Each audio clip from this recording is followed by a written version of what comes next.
يا داود إنا جعلناك خليفة في الأرض فاحكم بين الناس بالحق ولا تتبع الهوى فيضلك عن سبيل الله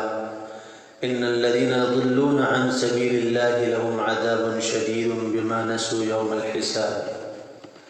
اے داؤد، ہم نے آپ کو زمین میں خلیفہ بنایا ہے، لہذا آپ لوگوں کے درمیان حق کے مطابق فیصلہ کیجیے اور خواہشات کی پیروی نہ کیجیے کہ آپ اللہ کے راہ سے بھٹک جائیں گے۔ بے شک جو لوگ اللہ کے راستے سے بھٹک جاتے ہیں ان کے لیے بڑا دردناک عذاب ہے، اس چیز کی وجہ سے کہ انہوں نے حساب کے دن کو بھلا دیا۔ پچھلی آیات میں اللہ تبارک و تعالیٰ نے داؤد علیہ السلام کی ایک لغزش پر متنبہ کرنے کے لیے دو فرشتوں کو انسانوں کی شکل میں ایک معاملہ لے کر کے بھیجا تھا، جس سے داؤد علیہ السلام کو احساس ہو گیا کہ مجھ سے کچھ لغزش ہوئی ہے، اور انہوں نے اللہ سے مغفرت مانگی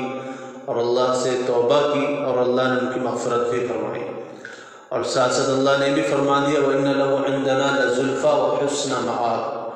کہ ہمارے یہاں داؤد علیہ السلام کے واسطے بڑا اونچا مقام ہے اور بہت ہی زیادہ قرب ہے، تقرب ہے۔ اور اس کے بعد اس آیت میں اللہ تبارک و تعالیٰ فرماتے ہیں یا داؤد انا جعلناک خلیفۃ کہ اللہ اے داؤد، ہم نے تمہیں زمین میں خلیفہ بنایا ہے۔ داؤد علیہ السلام کو پہلے بھی بتایا جا چکا ہے، یہ ان انبیاء علیہ السلام میں سے تھے جو نبی بھی تھے اور وقت کے بادشاہ بھی تھے، یعنی دونوں چیزیں جمع تھیں، نبوت بھی اور بادشاہت۔ تو اللہ تبارک و تعالیٰ نے ان کو بڑی سلطنت کا بادشاہ بنایا تھا، اور اللہ تعالیٰ حکم فرما رہے کہ آپ لوگوں کے درمیان حق کے مطابق فیصلہ فرمائیں۔ انسان تو ایسے بھی اللہ کا خلیفہ ہوتا ہے زمین میں۔ جب انسانوں کو پیدا کرنے کی بات آئی تھی تو اللہ تعالیٰ نے فرمایا تھا وَإِذْ قَالَ رَبُّكَ لِلْمَلَائِكَةِ إِنِّي جَاعِلٌ فِي الْأَرْضِ خَلِيفَةً کہ تمہارے رب نے فرشتوں سے کہا تھا کہ میں زمین میں اپنا نائب اور اپنا خلیفہ بنانے والا ہوں۔ اور خلیفہ کا مطلب یہ ہوتا ہے کہ بظاہر حکمرانی تو اس کی ہوتی ہے لیکن قانون اللہ تعالیٰ کا چلتا ہے۔ خلافت میں اور بادشاہت میں فرق ہوتا ہے۔ خلافت میں جتنے بھی قوانین ہوتے ہیں، جتنے بھی قانون بنائے جاتے ہیں، اس میں وہ سارے وہ قوانین ہوتے ہیں جو اللہ تعالیٰ کی طرف سے دیے ہوتے ہیں۔ اور حکومت ہے، بادشاہت، اس میں تو لوگ اپنے طور پہ قانون بناتے ہیں، حکومتیں ہیں، ملک کے لوگ قوانین بناتے ہیں، وہ تو اپنے طور پر اپنی سمجھ سے، اپنے عقل سے لوگ قوانین طے کرتے ہیں۔ لیکن خلافت میں خلیفہ جو ہوتا ہے وہ اللہ کے قانون پر لوگوں کو عمل کرواتا ہے، اللہ کے قانون کے مطابق فیصلہ کرتا ہے، اللہ کے قانون کے مطابق لوگوں کو احکامات جاری کرتا ہے، تو یہ ہوتا ہے خلیفہ۔ تو داؤد علیہ السلام کو اللہ نے زمین میں خلیفہ بنایا تھا، اور دوسری بات فرما رہے ہیں کہ آپ لوگوں میں حق کے درمیان حق کے ذریعے فیصلہ کیجیے، یعنی خلافت کا جو مقصد ہوتا ہے وہ اقامت حق ہوتا ہے، یعنی حق کو قائم کرنا، انصاف کو قائم کرنا، یہ خلافت کا مقصود ہوتا ہے۔ ظالموں کو ان کے ظلم کا بدلہ لینا اور مظلوموں کو ان کا حق دلانا، یہ خلافت کا مقصد ہوتا ہے۔ تو اس لیے اللہ تعالیٰ فرما رہے داؤد علیہ السلام کو کہ آپ لوگوں کے درمیان حق کے مطابق فیصلہ کیجیے، اور تیسری بات یہ فرما رہے ہیں کہ خواہشات کی پیروی نہ کیجیے، یعنی اپنی مرضی سے یا اپنی خواہشات سے یا اپنی دلی چاہت سے کوئی فیصلہ نہ کیجیے، بلکہ اللہ کی مرضی سے، اللہ کے حکم کے مطابق، اللہ کے قانون کے مطابق جو بھی فیصلہ کرنا ہو فیصلہ کیجیے۔ اس سے یہ پتہ چلا کہ اسلامی نظریے سے اور اسلامی عہدہ اس شخص کو دیا جا سکتا ہے جس کے دل میں اللہ کا خوف ہوتا ہے، کیونکہ دل میں اگر اللہ کا خوف ہوگا تو پھر وہ اللہ کے احکامات پر کو عمل کرنے کے لیے اس کو آسانی ہوگی۔ اگر دل میں اللہ کا خوف نہیں ہے تو پھر انسان کتنے بھی قوانین بنا لے، کتنے بھی سخت سے سخت سزاؤں کا انسان قانون طے کر لے، لیکن اس کا کوئی نتیجہ نہیں نکلتا ہے۔ یہی وجہ ہے کہ آج کل ملکوں میں جو زیادہ سے زیادہ جرائم ہوتے ہیں اور زیادہ سے زیادہ جتنے بڑے بڑے جرم اور بڑے بڑے گناہوں کو انجام دیا جاتا ہے اور بڑے بڑے معاملات، بڑے بڑے حوادث ہوتے ہیں، بڑی بڑی سازشیں کی جاتی ہیں، وہ اس وجہ سے ہوتی ہیں کہ لوگوں کے سامنے قانون کا خوف تو ہے، لیکن وہیں تک ہے جہاں تک قانون کی پکڑ ہوتی ہے۔ جہاں قانون کی پکڑ نہیں ہوتی پھر لوگ اپنی من مرضی کے ہو جاتے ہیں۔ مثال کے طور پر آپ نے کیمرہ ہی لگوا دیا تو کیمرہ سے آدمی آپ کو جب تک ڈرے گا جہاں تک کیمرے میں نظر آ رہا ہے، اس کے بعد جب دوسری طرف نکل جائے گا تو پھر وہی کام کرنے لگے گا۔ لیکن اللہ کا خوف وہ چیز ہے کہ انسان کہیں پر بھی رہے، گھر میں رہے، باہر رہے، بازار میں رہے، مسجد میں رہے، انسان کہیں پر بھی ہو، زمین میں ہو، آسمان میں ہو، سمندر میں، بلکہ زمین کے تہہ میں بھی رہتا ہو، لیکن دل میں جب اللہ کا خوف ہوگا تو اس کو اس بات کا احساس ہوگا کہ اگر میں یہاں پر جرم کروں گا، میں یہاں پر گناہ کروں گا، میں یہاں نافرمانی کروں گا تو اللہ مجھے یہاں بھی دیکھ رہا ہے، اللہ میری پکڑ یہاں بھی کر سکتا ہے، اللہ میرے اوپر یہاں پر بھی سزا نازل کر سکتا ہے۔ چنانچہ اللہ تعالیٰ نے فرمایا ہے کہ کیا تم اس بات سے بے خوف ہو گئے ہو کہ اللہ تم کو زمین میں دھسا دے، یا تم اس بات سے بے خبر ہو گئے ہو کہ اللہ تمہیں سمندر میں ڈبو دے؟ یعنی اللہ کی مرضی ہے، وہ سزا دینے پہ آئے گا، وہ عذاب دینے پہ آئے گا، تو زمین میں کہیں پر بھی ہو، سمندر میں ہو، اللہ کی پہنچ، اللہ کا علم، اللہ کی ذات ہر جگہ موجود ہے۔ تو فرماتے ہیں کہ اسلامی نظریے سے اسلامی عہدہ اور اسلامی کسی بھی چیز کی ذمہ داری اسی شخص کو دی جاتی ہے جس کے دل میں اللہ کا خوف سب سے زیادہ ہوتا ہے، کیونکہ جو جتنا زیادہ اللہ سے ڈرنے والا ہوگا وہ اتنا ہی زیادہ اپنی خواہشات سے دور ہو کر کے اور اللہ کے احکام کو پورا کرنے والا ہوگا۔ اس لیے اللہ تعالیٰ فرماتے ہیں وَلَا تَتَّبِعِ الْهَوَىٰ فَيُضِلَّكَ عَنْ سَبِيلِ اللَّهِ، کہ آپ خواہشات کی پیروی نہ کیجیے کہ پھر وہ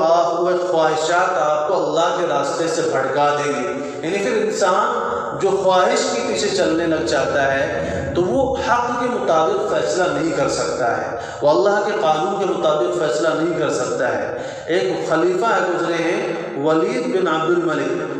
وقت کے ایک عالم سے انہوں نے پوچھا، وہ پہلے زمانے کے یہودی عالم بھی تھے اور بعد میں مسلمان بھی ہوئے، قرآن بھی انہوں نے پڑھا، تو ولید بن عبد الملک نے ان صاحب سے پوچھا کہ آپ نے پہلی کتابیں بھی پڑھی ہیں اور قرآن بھی آپ نے سمجھا پڑھا ہے، تو ذرا ہمیں یہ بتائیے کیا وقت کے بادشاہوں سے بھی حساب ہوگا، یعنی کیا حکمرانوں سے بھی اللہ تعالیٰ حساب و کتاب لیں گے؟ تو انہوں نے فرمایا کہ آپ بہتر ہیں کہ داؤد علیہ السلام بہتر ہیں۔ انہوں نے سوال کیا کہ آپ بہتر ہیں کہ داؤد علیہ السلام بہتر ہیں؟ ظاہر سی بات ہے داؤد آپ سے بہتر ہے، لیکن اللہ تعالیٰ داؤد علیہ السلام کو کیا دھمکی دے رہے ہیں کہ اے داؤد آپ حق کے مطابق فیصلہ کیجئے اور خواہشات کی پیروی نہ کیجئے، کیونکہ اگر آپ خواہشات کی پیروی کریں گے تو بڑے دردناک عذاب کا شکار ہو جائیں گے۔ تو داؤد علیہ السلام جن سے تصور میں بھی، سوچ میں بھی نہیں آ سکتا کہ داؤد علیہ السلام حق کے خلاف جا کر کے اپنی من مانی اور اپنی خواہشات سے فیصلہ کریں گے، تو پھر آپ کس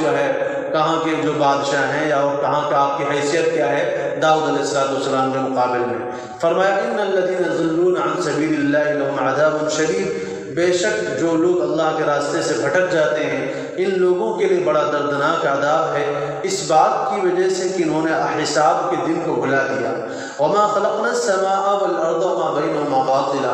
آگے فرماتے ہیں کہ ہم نے آسمانوں کو، زمین کو اور ان کے درمیان جو کچھ ہے بیکار نہیں پیدا کیا ہے۔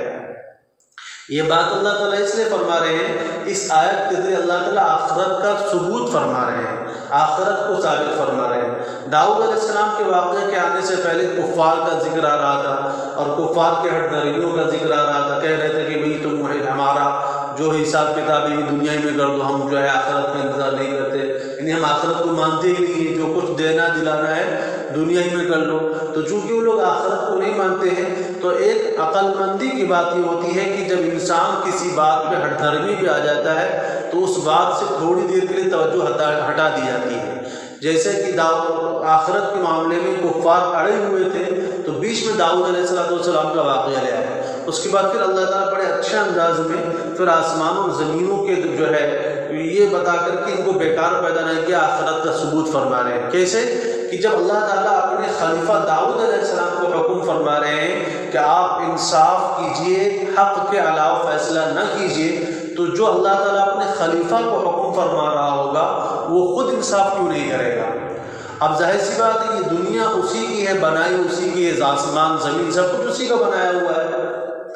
اور آپ جانتے ہیں کہ اس دنیا میں کتنی ناانصافیاں ہوتی ہیں۔ آپ دیکھتے ہیں کہ جو طاقت والا ہوتا ہے، پیسے والا ہوتا ہے، حکومت والا ہوتا ہے، وہ مظلوموں پر، کمزوروں پر ظلم پہ ظلم کرتا جاتا ہے، اور اسی حالت میں وہ شاہانہ زندگی گزار کر کے دنیا سے جاتا ہے، اور جو مظلوم ہے پستا جاتا ہے، اور اسی بے کسی اور بے بسی کے عالم میں دنیا سے چلا جاتا ہے۔ آپ جانتے ہیں، خود اپنے ملک میں جانتے ہیں، آج کل کے جو حکمران ہیں آپ جانتے ہیں یہ ہزاروں لوگوں کے قاتل بنے بیٹھے ہیں، تو کیا ان سے ان کے قتل کا بدلہ نہیں لیا جائے گا؟ انہوں نے جن معصوموں کو، جن مظلوموں بے قصوروں کو مارا ہے، جیلوں میں ڈالا ہے، ستایا ہے، پریشان کیا ہے، کیا ان سے ان کا بدلہ نہیں لیا جائے گا؟ آپ جانتے ہیں کہ دنیا میں ان سے ان کا حساب ہوگا؟ بالکل بہت مشکل ہے، کیونکہ آپ دیکھتے ہیں کہ جتنے ظالمین گزر چکے ہیں وہ اسی طرح ظلم کرتے کرتے دنیا سے گئے، یعنی ان کو ان کے ظلم کا بدلہ دنیا میں نہیں ملا۔ جو کچھ انہوں نے اللہ کے بندوں کے اوپر، اللہ کی مخلوق کے اوپر ظلم کیا، ستایا، اس کا بدلہ ان کو دنیا میں نہیں ملا، اسی حال میں چلے گئے۔ اور جو بے قصور مظلوم مارے گئے ان کو ان کا حق نہیں مل پایا آج تک، کیونکہ آپ دیکھتے ہیں کہ ابھی آپ کے ملک میں مختلف صوبے فسادات ہوئے، اور جو ہے بہت ساری عورتوں کو، بچوں کو مارا گیا، ان کا پریوار ختم ہو گیا، ان کی نسلیں ختم ہو گئی، ان کو انصاف کہاں ملا؟ اب ظاہر سی بات ہے، اللہ کی دنیا ہے، تو جب اللہ تعالیٰ اپنے خلیفہ کو حکم دے رہا ہے کہ انصاف کرنا ہے، تو وہ بھی انصاف کے لیے کوئی دن بنایا ہوگا۔ تو اس لیے عقل کا بھی تقاضا ہے، شریعت تو کہتی ہے کہ آخرت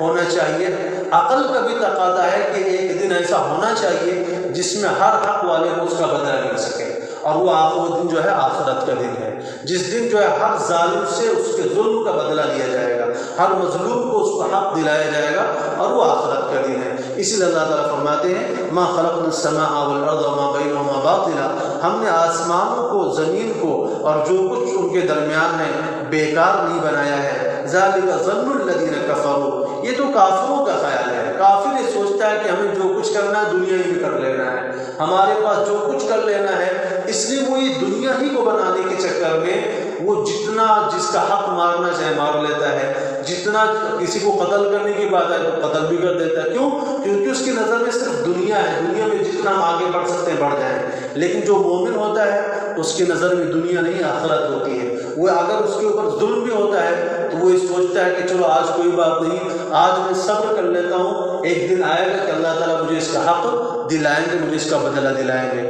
اس لیے فرماتے ہیں کہ دنیا، زمین آسمان کی پیدائش کو بیکار سمجھنا یہ تو کافروں کا خیال ہے۔ فویل الذین کفروا من النار، تو بڑی بربادی ہے، تباہی ہے کافروں کے واسطے، یعنی بہت بڑی آگ ہے۔ اللہ تبارک و تعالیٰ ہم سب کو توفیق